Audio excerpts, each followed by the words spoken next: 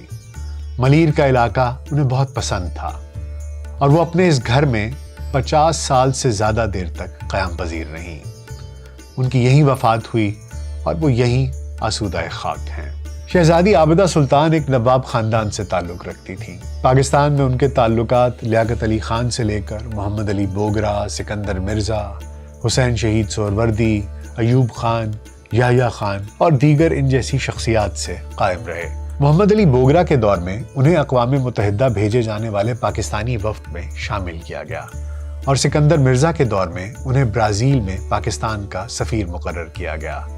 وہ بیگم رانا لیاقت علی خان کے بعد اس عہدے پر فائز رہنے والی دوسری پاکستانی خاتون تھیں۔ کم و بیش اسی دوران شہریار محمد خان کیمبرج یونیورسٹی سے قانون میں اپنی تعلیم مکمل کر کے پاکستان واپس آ گئے تھے، جہاں انہوں نے سول سروسز کا امتحان پاس کر کے دفتر خارجہ میں شمولیت اختیار کر لی۔ 4 فروری سن 1960 کو نواب حمید اللہ خان بھوپال میں انتقال کر گئے۔ اس وقت عابدہ سلطان بھوپال میں ہی موجود تھیں۔ انہیں پیشکش کی گئی کہ اگر وہ پاکستان کی شہریت ترک کر دیں اور ہندوستان واپس آ جائیں تو انہیں بھوپال کا نواب بنا دیا جائے گا۔ پاکستان کے صدر فیلڈ مارشل ایوب خان نے بھی شہزادی عابدہ سلطان کو یہی مشورہ دیا کہ وہ بھوپال میں رہائش اختیار کر لیں، مگر شہزادی عابدہ سلطان اپنی چھوٹی بہن ساجدہ کے حق میں دستبردار ہو گئیں۔ ساجدہ سلطان کی شادی مشہور کرکٹر نواب افتخار علی خان آف پٹوڈی سے ہوئی تھی۔ وہ نواب منصور علی خان عرف ٹائیگر پٹوڈی کی والدہ اور اداکار سیف علی خان کی دادی تھیں۔ سن 1964 میں جب پاکستان میں صدارتی انتخابات کا ڈول ڈالا گیا تو شہزادی عابدہ سلطان نے، جو ہمیشہ سیاست سے دور دور رہی تھیں، کونسل مسلم لیگ کی رکنیت اختیار کی، اور وہی تھیں جن کی کوششوں سے فاطمہ جناح متحدہ اپوزیشن کی نمائندہ کے طور پر ایوب خان کے خلاف صدارتی انتخابات لڑنے پر آمادہ ہوئی۔ شہزادی نے اس کے بعد متعدد پیشکشوں کے باوجود کبھی عملی سیاست میں حصہ نہیں لیا۔ وہ شاید پاکستانی سیاست کے معیار پر پوری نہیں اترتی تھی، یا شاید پاکستان کی سیاست ان کے معیار پر پوری نہیں اترتی تھی۔ انجم نعیم رانا اور آدرش کاورسی لکھتے ہیں کہ شہزادی اپنی کار ہمیشہ خود چلاتی تھیں۔ ایک مرتبہ انہیں اپنی آنکھوں کے علاج کے لیے گلشن اقبال جانا پڑا تو وہ اپنی کار خود چلا کر گئیں اور واپس بھی خود ہی چلا کر آئیں۔